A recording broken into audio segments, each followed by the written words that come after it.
So I wanted to get on recording the last of the readings from Assata Shakur and Autobiography. So for those listening, these readings are to make radical books just more accessible to people. So sometimes it's easier for people to listen. So that's why I make these. There are captions available. There's three dots at the top. What is it? The top right corner of the screen that you can select also. So with saying that, I'm just going to jump right in it. And we're starting on chapter 19. Chapter 19. I was transferred on April 8th, 1978 to the maximum security prison for women in Alderson, West Virginia, the federal facility designed to hold the most dangerous women in the country.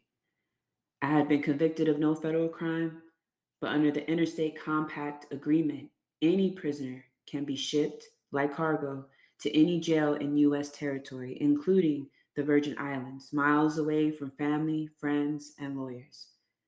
Through the device of this agreement, Sandiata had been transferred to Marion Prison in Illinois, the federal prison that was the most brutal concentration camp in the country. Alderson was in the middle of the West Virginia mountains, and it seemed as if the mountains formed an impenetrable barrier between the prison and the rest of the world. It had no airport, and to reach it, days of travel were necessary. The trip to Alderson was so expensive and difficult that most of the women received family visits only once or twice a year. I was housed in the maximum security unit called Davis Hall. It was surrounded by an electronic fence stopped by barbed wire, which in turn was covered by concertina wire, a razor-sharp type of wire that had been outlawed by the Geneva Convention. It was a prison within a prison. This place had a stillness to it like some kind of bizarre death row. Everything was sterile and dead. There were three major groups in MSU: the Nazis, the nigger lovers, and me. I was the only black woman in the unit, with the exception of one other who left almost immediately after I arrived. The Nazis had been sent to Alderson from a prison in California where they had been accused of setting inmates on fire. They were members of the Aryan Sisterhood, the female wing of the Aryan Brotherhood, a white racist group that operates in California prisons and is well known for its attacks on black prisoners. Hooked up with the Nazis were the Manson family women, Sandra Good and Linda Squeaky from fuck that cracker's name. Sandra had been sentenced to 15 years for threatening the lives of business executives and government officials, and Frome was serving a life sentence for attempting to kill President Gerald Ford. They were like the Bobbsey twins and clear out of their minds. They called themselves Red and Blue. Everyday Red wore red from head to toe, and Blue wore blue. They were so fanatic in their devotion to Charles Manson that they wrote to him every day, informing him about everything that happened at MSU. They waited for his orders, and you can be sure that if he told them to kill someone, they would die trying to do it. Also, hooked up with the Nazis were the hillbilly prisoners, an obese sow who never bathed and walked around barefoot, and a tobacco-chewing butch who acted like she was in the Confederate Army. There was one independent Nazi who had fallen out with the others. She sported a huge swastika embroidered on her jeans. Luckily, Rita Brown, a white revolutionary from the George Jackson Brigade, a group based on the West Coast, was among the 4 or 5 nigger lovers. She was a feminist and a lesbian and helped me to better understand many issues in the white women's liberation movement. Unlike Jane Albert, whom I had met in the federal prison in New York and whom I couldn't stand either personally or politically, Rita did not separate the oppression of women from the racism and classism of U.S. society. We agreed that sexism, like racism, was generated by capitalist, imperialist governments and that women would never be liberated as long as the institutions that controlled our lives existed. I respected Rita because she really practiced sisterhood and wasn't just one of those big mouths who go on and on about men. I'm sure that a lot of prison officials thought I'd never leave the place alive. It was the perfect setup for a setup, and I dealt with the situation seriously. I didn't look for trouble, but I let the Nazis know that I was ready to defend myself at any time, and that if they wanted ass, like they say in prison, they would have to bring ass. I made it clear to them that I hated them as much as they hated me, and that if anybody's mother had to cry, it would be theirs, not Miss Johnson. After a few run-ins, the Nazis stayed out of my way. After I had been at Alderson for a while, we learned that the MSU would be closed down because it had been declared unconstitutional.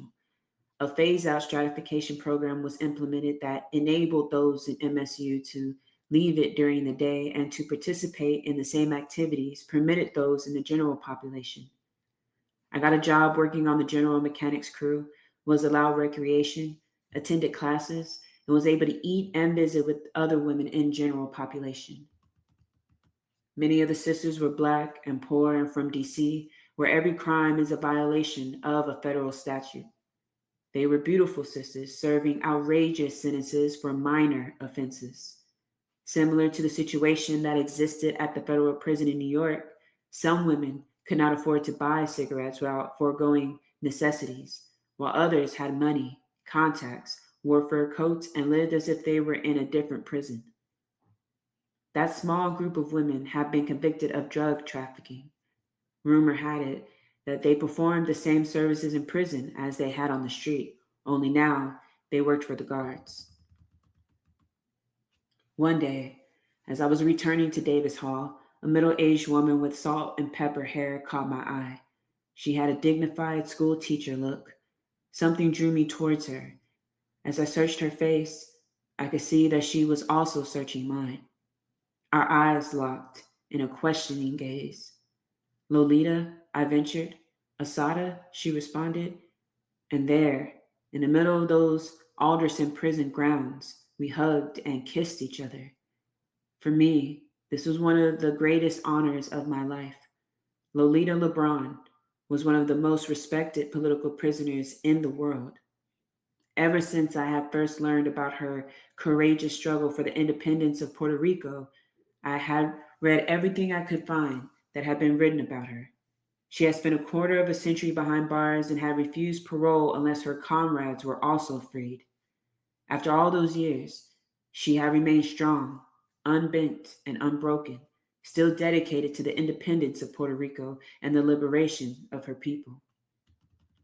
She deserved more respect than anyone could possibly give her, and I could not do enough to demonstrate my respect. In our subsequent meetings, I must have been quite a pain in her neck, falling all over myself to carry her tray, to get a chair for her, or to do whatever I could for her. Lolita had been through hell in prison, yet she was amazingly calm and extremely kind. She had suffered years of isolation in Davis Hall, in addition to years of political and personal isolation. Until the upsurge of the movement for Puerto Rican independence in the late 60s, she had received very little support. Years had gone by without a visit. For years, she had been cut off from her country, her culture, her family, and had not been able to speak her own language. Her only daughter had died while she was in prison. I supported Lolita 100%, but there was one thing about which we did not agree. At the time we met, Lolita was somewhat anti-communist and anti-socialist. She was extremely religious and, I think, believed that religion and socialism were two opposing forces, that socialists and communists were completely opposed to religion and religious freedom. After the resurgence of the Puerto Rican independence movement, Lolita was visited by all kinds of people. Some were pseudo-revolutionary robots who attacked her for her religious beliefs, telling her that to be a revolutionary, she had to give up her belief in God. It apparently had never occurred to those fools that Lolita was more revolutionary than they could ever be, and that her religion had helped her to remain strong and committed all those years. I was infuriated by their crass, misguided arrogance.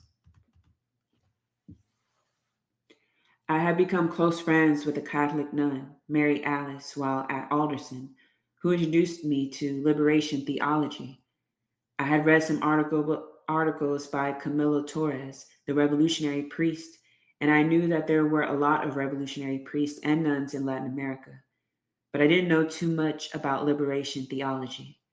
I did know that Jesus had driven the money changers out of the temples and said that the meek would inherit the earth, and a lot of other things that were directly opposed to capitalism. He had told the rich to give away their wealth and said that it is easier for a camel to go through the eye of a needle than for a rich man to enter into the kingdom of God, Matthew 19:24. I knew a little bit, but I had too much respect for Lolita to open my mouth carelessly. I decided to study liberation theology so that I could have an intelligent conversation with her. I never got around to it though. The maximum security unit closed, and I was shipped back to New Jersey. Lolita is free now, and she is no longer isolated from what is going on in her part of the world or in her church. I know that wherever she is praying and struggling for her people. Chapter 20. My mother brings my daughter to see me at the Clinton Correctional Facility for Women in New Jersey, where I have been sent from Alderson. I am delirious. She looks so tall. I run up to kiss her. She barely responds. She is distant and standoffish. Pangs of guilt and sorrow fill my chest. I can see that my child is suffering. It is stupid to ask what is wrong. She is 4 years old, and except for these pitiful little visits, although my mother has brought her to see me every week, wherever I am, with the exception of the time I was in Alderson, she has never been with her mother. I can feel something welling up in my baby. I look at my mother, my face a question mark. My mother is suffering too. I try to play. I make my arms into an elephant's trunk, stalking around the visiting room jungle. It does not work. My daughter refuses to play baby elephant or tiger or anything. She looks at me like I am the buffoon I must look like. I try the choo-choo train routine and the la la la song, but she is not amused. I try talking to her, but she is puffed up and sullen. I go over and try to hug her. In a hot second, she is all over me. All I can feel are these little 4-year-old fists banging away at me. Every bit of her force is in those punches. They really hurt. I let her hit me until she's tired. It's all right, I tell her. Let it all out. She is standing in front of me, her face contorted with anger, looking spent. She backs away and leans against the wall. It's okay, I tell her. Mommy understands. You're not my mother, she screams. The tears roll down her face. You're not my mother, and I hate you. I feel like crying too. I know she's confused about who I am. She calls me Mommy Assata, and she calls my mother Mommy. I try to pick her up. She knocks my hand away. You can get out of here if you want to, she screams. You just don't want to. No, I can't, I say weakly. Yes, you can, she accuses. You just don't want to. I look helplessly at my mother. Her face is choked with pain. Tell her to try to open the bars, she says in a whisper. I can't open the door, I tell my daughter. I can't get through the bars. You try and open the bars. My daughter goes over to the barred door that leads to the visiting room. She pulls and she pushes. She yanks and she hits and she kicks the bars until she falls on the floor, a heap of exhaustion. I go over and pick her up. I hold and rock and kiss her. There's a look of resignation on her face that I can't understand. We spend the rest of the visit talking and playing quietly on the floor. When the guard says the visit is over, I cling to her for dear life. She holds her head high and her back straight as she walks out of the prison. She waves goodbye to me, her face clouded and worried, looking like a little adult. I go back to my cage and cry until I vomit. I decide that it's time to leave. This is the poem says, to my daughter Kakuya, and I apologize if I butchered that pronunciation. I have shabby dreams for you of some vague freedom I have never known. Baby, I don't want you hungry or thirsty or out in the cold, and I don't want the frost to kill your fruit before it ripens. I can see a sunny place, life exploding green. I can see your bright bronze skin at ease with all the flowers and the centipedes. I can hear laughter, not grown from ridicule, and words not prompted by ego or greed or jealousy. I see a world where hatred has been replaced by love and me replaced by we. And I can see a world where you, building and exploring, strong and fulfilled, will understand and go beyond my little shabby dreams. Chapter 21. My grandmother came all the way from North Carolina. She came to tell me about her dream. My grandmother had been dreaming all of her life, and the dreams have come true. My grandmother dreams of people passing and babies being born and people being free, but it is never specific. Redbirds sitting on fences, rainbows at sunset, conversations with people long gone. My grandmother's dreams have always come when they were needed and have always meant what we needed them to mean. She dreamed my mother would be a school teacher. My aunt would go to law school. And during the hard times, she dreamed the good times were coming. She told us what we needed to be told and made us believe it like nobody else could have. She did her part. The rest was up to us. We had to make it real. Dreams and reality are opposites. Action synthesizes them. I was extremely pleased that she had come. Her air was confident and victorious. The rest of the family prompted her to tell me her dream. You're coming home soon, my grandmother told me, catching my eyes and staring down into them. I don't know when it will be, but you're coming home. You're getting out of here. It won't be too long, though. It will be much less time than you've already been here. Excited, I asked her to tell me about her dream. We were all talking, I noticed, in a conspiratorial tone. I dreamed we were in our old house in Jamaica. I don't know if you remember that house or not. I assured her that I did. I dreamed that I was dressing you, she said, putting your clothes on. Dressing me? I repeated. Yes, dressing you. Fear ran up and down my back. Was I little or grown? You were grown up in my dream. I felt slightly sick. Maybe my grandmother dreamt about my death. Maybe she dreamt that I was killed while trying to escape. Why else would she be dressing me if I wasn't dead? My grandmother caught my drift of thought. No, you're all right. You're alive. It's just as plain as the nose on your face. You're coming home. I know what I'm talking about.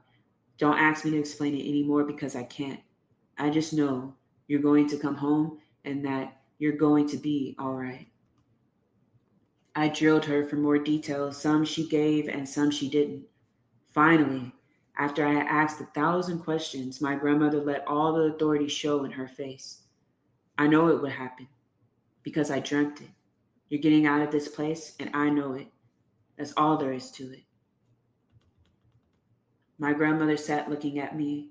There was a kind of smile on her face I can't describe. I knew she was serious.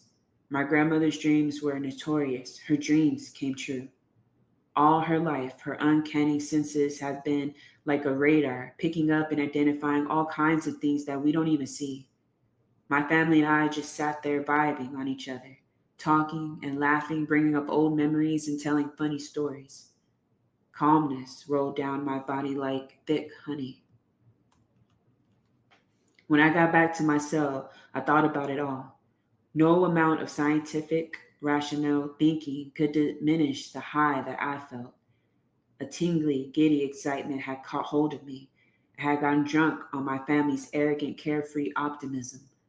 I literally danced in my cell, singing, "Feet don't fail me now." I sang the feet part real low, so I guess the guards must have thought I was bugging out, stomping around my cage, singing, "Feet, feet." I can't win a race just by running, my mother told me when I was little. You have to talk to yourself. Huh? I asked. You have to talk to yourself when you're running and tell yourself you can win.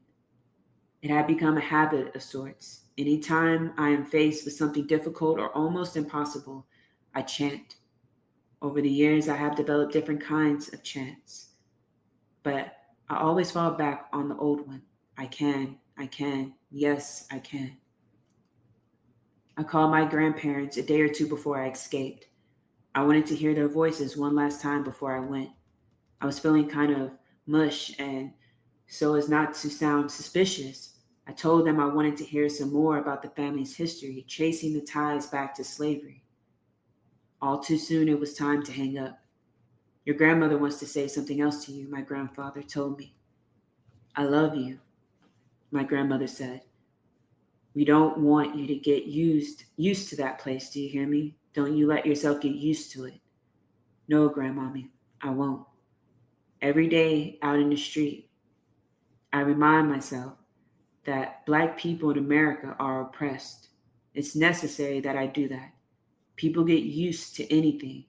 The less you think about your oppression, the more your tolerance grows for it.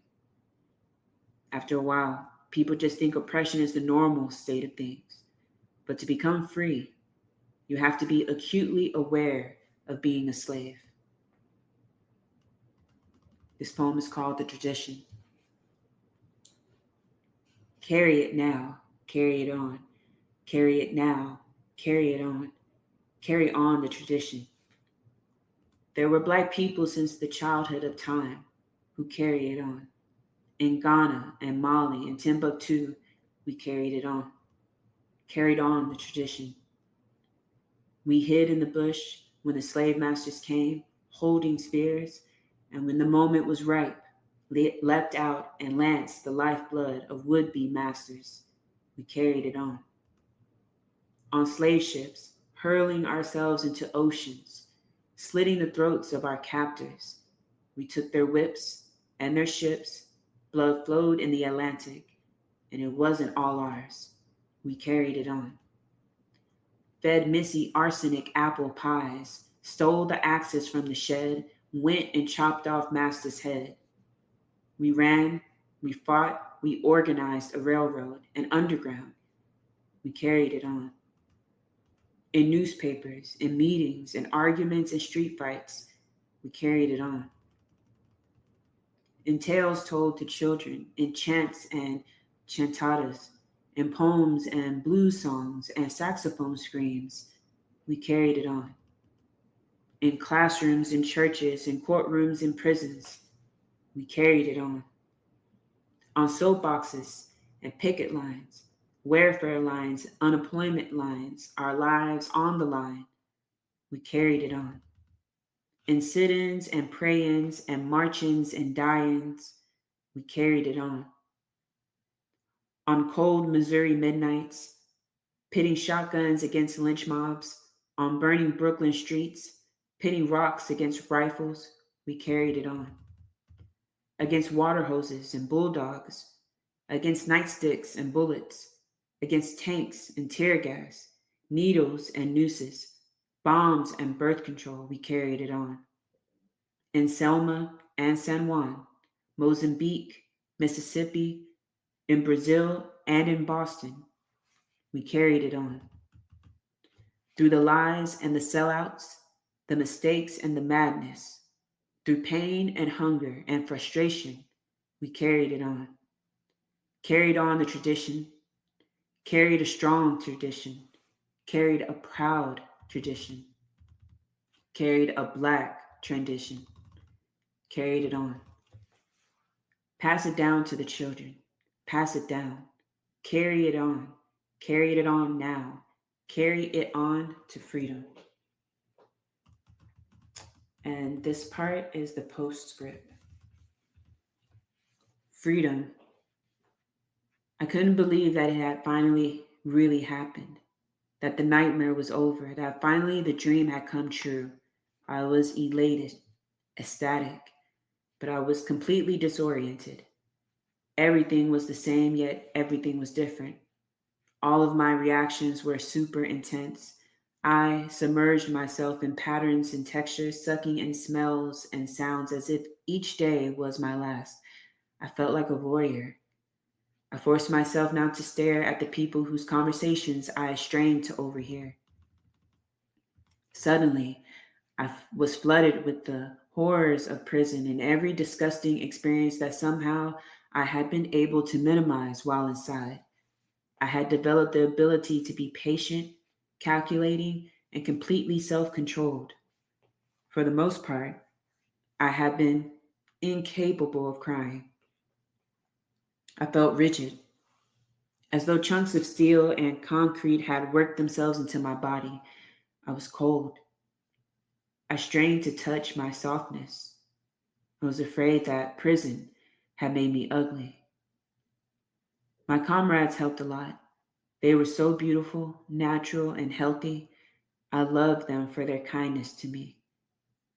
It had been years since I had communicated with anyone intensely, and I talked to them almost compulsively. They were like medicine, helping me to ease back into myself again. But I had changed, and in so many ways. I was no longer the wide eyed, romantic, young revolutionary who believed the revolution was just around the corner.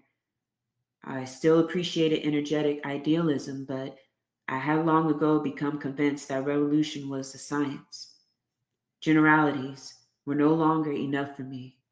Like my comrades, I believed that a higher level of political sophistication was necessary and that unity in the Black community had become a priority. We could never afford to forget the lessons we had learned from COINTELPRO. As far as I was concerned, building a sense of national consciousness was one of the most important tasks that lay ahead of us. I couldn't see how we could seriously struggle without having a strong sense of collectivity, without being responsible for each other and to each other. It was also clear to me that without a truly internationalist component, nationalism was reactionary. There was nothing revolutionary about nationalism by itself. Hitler and Mussolini were nationalists. Any community seriously concerned with its own freedom has to be concerned about other people's freedom as well. The victory of oppressed people anywhere in the world is a victory for Black people. Each time one of imperialism's tentacles is cut off, we are closer to liberation. The struggle in South Africa is the most important battle of the century for Black people. The defeat of apartheid in South Africa would bring Africans all over the planet closer to liberation. Imperialism is an international system of exploitation, and we, as revolutionaries, need to be internationalists to defeat it. Havana, lazy sun against blue-green ocean, a beautiful city of narrow, spiderweb streets on one side of town and broad, tree-lined avenues on the other. Houses with peeling paint and vintage U.S. cars from the 40s and 50s. It's a busy place, full of buses, people hurrying, kids in wine or gold-colored uniforms, walking leisurely down the street, swinging book bags. The first thing that hit me were the open doors. Everywhere you go, doors are wide open. You see people inside their homes talking, working, or watching television. I was amazed to find that you could actually walk down the streets at night alone. Old people strolling slowly, carrying shopping bags, stopped to ask, "K hey?" I know I butchered that. Oh, I'm about to butcher all this. K hey in I'm sorry, my tongue is so fucking colonized. What are they selling in the market? Without a moment's hesitation, they all yell at kids to get out of the street. They stand with their hands on their hips, acting like they own the place. I guess they do. They're not afraid. Es mentira, my neighbors explain. It's a lie. Hey. Yeah, we're just going to skip that. I'm just going to say the English parts. I apologize for the recording. What a liar you are. My neighbors ask me what the US is like. They accuse me of lying when I tell them about the hunger and cold and people sleeping in the streets. They refuse to believe me. How can that be in such a rich country? I tell them about drug addicts and child prostitutes, about crime in the streets. They accuse me of exaggerating. We know capitalism is not a good system, but you don't have to exaggerate. Are there really 12-year-old drug addicts? Even though they know about racism and the Ku Klux Klan, about unemployment, such things are unreal to them. Cuba is a country of hope. Their reality is so different. I'm amazed at how much Cubans have accomplished in such a short time since the revolution. There were new buildings everywhere: schools, apartment houses, clinics, hospitals, and daycare centers. They are not like the skyscrapers going up in Midtown Manhattan. There are no exclusive condominiums or luxury office buildings. The new buildings are for the people. Medical care, dental care, and hospital visits are free. Schools at all education levels are free. Rent is no more than about 10% of salaries. There are no taxes, no income, city, federal, or state taxes. It is so strange to pay the price actually listed on products without any added tax. Movies, plays, concerts, and sports events all cost 1 or 2 pesos at the most. Museums are free. On Saturdays and Sundays, the streets are packed with people dressed up and ready to hang out. I was amazed to discover that such a small island has such a rich cultural life and is so lively, particularly when the US press gives just the opposite picture. I'm being introduced at a party. The hostess tells me that the man is from El Salvador. I hold out my hand to shake his. A few seconds too late, I realize he is missing an arm. He asks me what country I'm from. I'm so upset and ashamed, I'm almost shaking. She says something in Spanish. A friend of mine had taught me that phrase. Every time someone asked me where I was from, I cringed. I hated to tell people I was from the US. I would have preferred to say I was New African, except that hardly anyone would have understood what that meant. When I read about death squads in El Salvador or the bombing of hospitals in Nicaragua, I felt like screaming. Too many people in the US support death and destruction without being aware of it. They indirectly support the killing of people without ever having to look at the corpses. But in Cuba, I could see the results of US foreign policy. Torture victims on crutches who came from other countries to Cuba for treatment, including Nambian children who had survived massacres and evidence of the vicious aggression the US government had committed against Cuba, including sabotage and numerous assassination attempts against Fidel. I wondered how all those people in the States who tried to sound tough, saying that the US should go in here, bomb there, take over this, attack that, would feel if they knew that they were indirectly responsible for babies being burned to death. I wondered how they would feel if they were forced to take moral responsibility for that. It sometimes seems that people in the States are so accustomed to watching death on eyewitness news, watching people starve to death in Africa, being tortured to death in Latin America, or shot down on Asian streets, that somehow, for them, people across the ocean, people up there or down there or over there, are not real.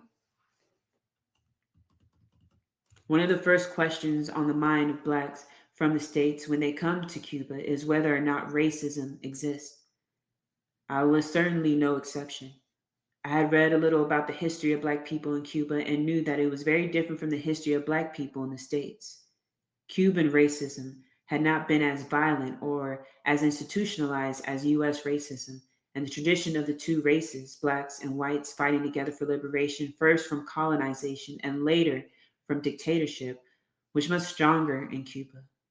Cuba's first war for independence began in 1868 when Carlos Manuel de Cepedes freed his slaves and encouraged them to join the army in the fight against Spain. One of the most important figures in that war was Antonio Maceo, a black man who was the chief military strategist. Blacks played a crucial role in Cuba's labor movement in the 1950s. Jesus Menendez and Lorenzo Pena led two key unions, and I knew that blacks like Juan Alameda, now commandant, I know how to say that, but I'm forgetting. Commander, I'm gonna say it in English. Commander of the Revolution had played a significant role in the revolutionary struggle to overthrow Batista.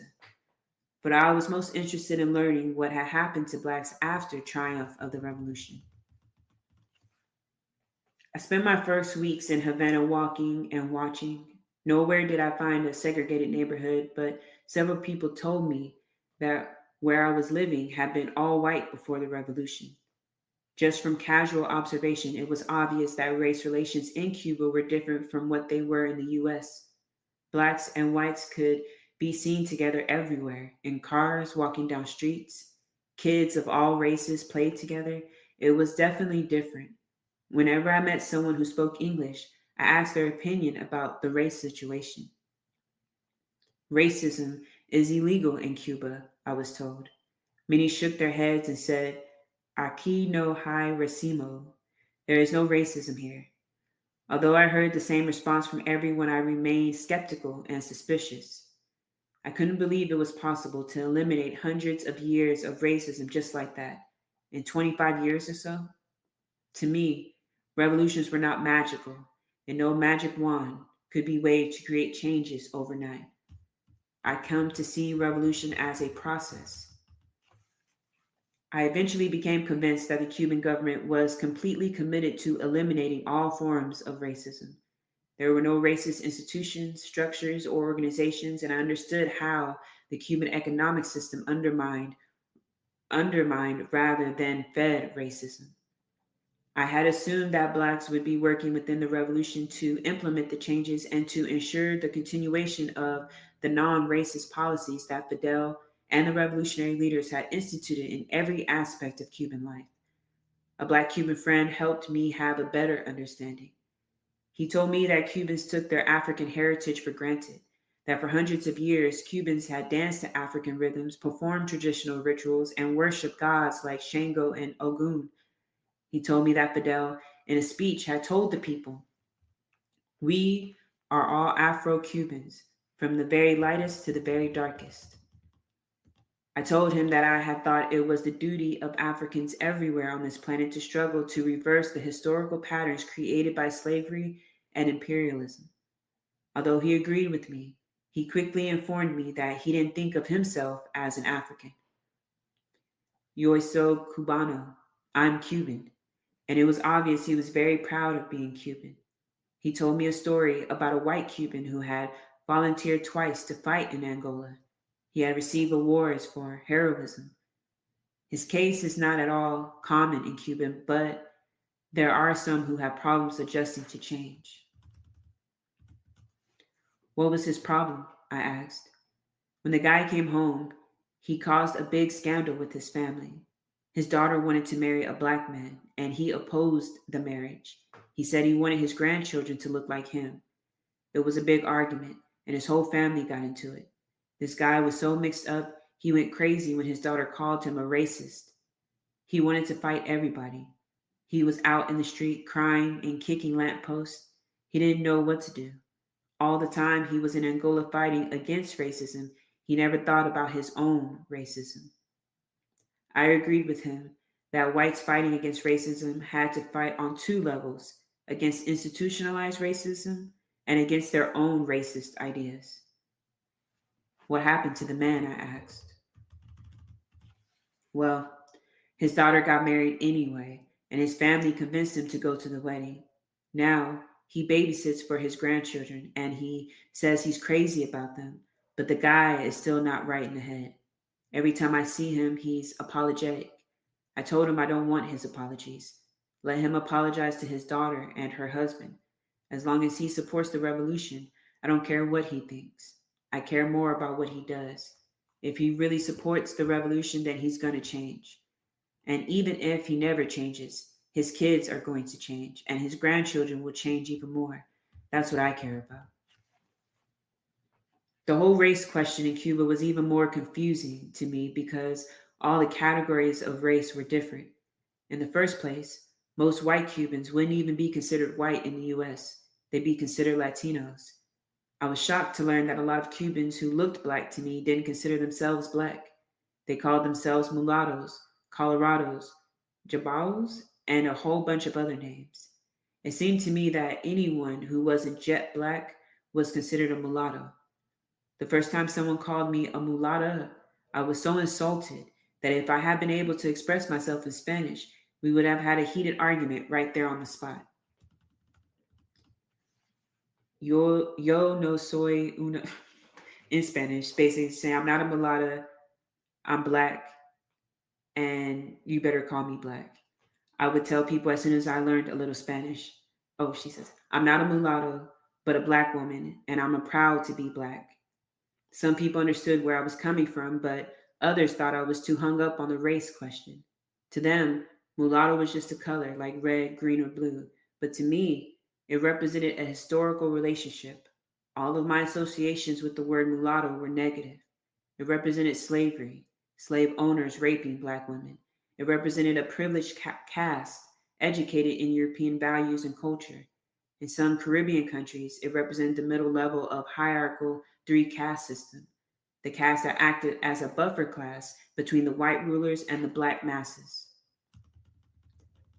I found it impossible to separate the word from its history. It reminded me of a saying I had heard repeatedly since childhood. If you're white, you're right. And if you're brown, stick around. And if you're black, get back. I realized that in order to really understand the situation, I had to study Cuban history thoroughly. But somehow, I felt that the mulatto thing hindered Cubans from dealing with some of the negative ideas left over from slavery.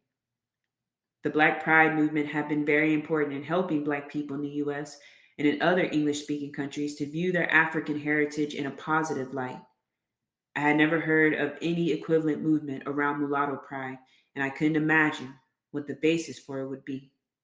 To me, it was extremely important for all the descendants of Africans everywhere on this planet to struggle to reverse the political, economic, psychological, and social patterns created by slavery and imperialism. The problem of racism takes on so many forms and displays so many subtleties. It is a complicated problem that will require much analysis and much struggle to resolve. Although in some ways, Cubans and I approached the problem from different angles, I felt we shared the same goal, the abolition of racism all over the world. I respected the Cuban government not only for adopting non racist principles, but for struggling to put those principles into practice. I held my breath as I waited for my aunt to pick up the phone. It had been 5 years since I had last spoken to her, 5 years since I had been able to contact my family. Hopefully, she hadn't changed her number. A click, and then at last, I heard her voice. I was so happy. Auntie, I almost shouted. It's me, Assata. Who? Assata. Who? It's me, Assata. I'm in Cuba. I'm in Cuba. Oh, I love you. It's so good to hear your voice. How are you? The voice on the other end was my aunt's, but it was so cold I could hardly believe it. Oh, really? Assata. Right. Well, I'm fine. What's the matter, Auntie? It's me, Assata. Are you all right? I'm fine. Auntie, I've missed you so much. It's all right. Everything's okay. I'm fine. I'm fine. How's everybody? How's everybody there? Again, the icy voice. Everything's just fine. What do you want? What do I want? What do you mean, what do I want? I want to talk to you. I love you. You sound so cold. Well, it, it, I, there was a pause. And then, say something so I'll know it's really you. Something only you and I know. Finally, understanding, I said the first thing that popped into my head. Auntie, Panty, Jacko, Santy. It was a stupid childhood rhyme, and nobody else could possibly know it about it. I used to taunt her with it when I was a kid. It is you. Oh my God, it's really you, she screamed. Wait, give me a second to catch my breath. How are you? Fine, I said. How's mommy and Kakuya? I really need to learn how to pronounce words correctly. Your mother's fine. Oh, she's going to be so happy when I tell her I've talked to you. Kakuya's fine too. Your daughter is so big you won't recognize her. She's almost as tall as you are. I told her I wanted to call my mother and Kakuya as soon as I finished talking to her. No, call her tomorrow. Let me call her first so she really knows it's you. Where did you say you are? Cuba. I'm calling from Cuba. I'm a political refugee here. Cuba, my aunt repeated. Cuba, are you okay there? I mean, are you safe? I think so, I told her. I feel fine. It seems that way. Talking to Kakuya and my mother the next day was like a dream. Hi, this little voice said into the phone. It was the most beautiful voice I had ever heard. I was nervous and happy, sweating buckets. How are you? I asked my daughter. Fine. I felt like a pot boiling over. All the feelings I kept inside for so long came gushing out. I had a million things I wanted to ask her, a million things I wanted to say. My mother and I made plans. She and my aunt and Kakuya, I know I'm mispronouncing that so wrong, would come down as soon as possible. It seemed too good to be true, and it was. Month after month passed by. In order for Kakuya to get here her passport, she needed a birth certificate. My mother told me that for 10 years, Elmhurst Hospital had refused to issue her a birth certificate. Finally, after months of hassling, Evelyn had to go to court to get a document proving that my daughter had been born. Over the month that followed, I began to understand the kind of hell that the police and the FBI had put my family through. After I had escaped, the police had so persistently and brutally badgered my mother that she had had a heart attack. What they had done to Evelyn was beyond belief. I understood why Evelyn had reacted to my call the way she did. At one time, Evelyn's office telephone had 10 intercepts on it. She and my mother had received phony notes in my handwriting. They had received telephone calls with my voice telling them to come to the spot and bring some money. They had found electric eyes and all kinds of other devices in and around their houses. They had experienced strange break-ins where nothing of value was taken, but they had survived and grown stronger in the process. As the plane swooped down over Havana, it seemed that my heart was beating on my ribs to get out. My stomach hurt. My mouth was dry like cotton. It seemed like a million people poured off the plane before the tall little girl with the great big eyes started down the ramp. I could see my mother looking frail, yet so determined, with my aunt behind her looking triumphant. How much we had all gone through. Our fight had started on a slave ship years before we were born. Vencermos, my favorite word in Spanish, crossed my mind. 10 million people had stood up to the monster. 10 million people only 90 miles away. We were here together in their land, my small little family, holding each other after so long. There was no doubt about it. Our people would one day be free. The cowboys and bandits didn't own the world. And that's the end of the reading. So as we all know, Assata is still in Cuba, and hopefully within our lifetime, we will see the destruction of the white, imperialist, capitalist, patriarchal state, and we will see liberation in our lifetime, and she too will be able to come home to New Africa. So with that said, I always end spaces. Let's get free.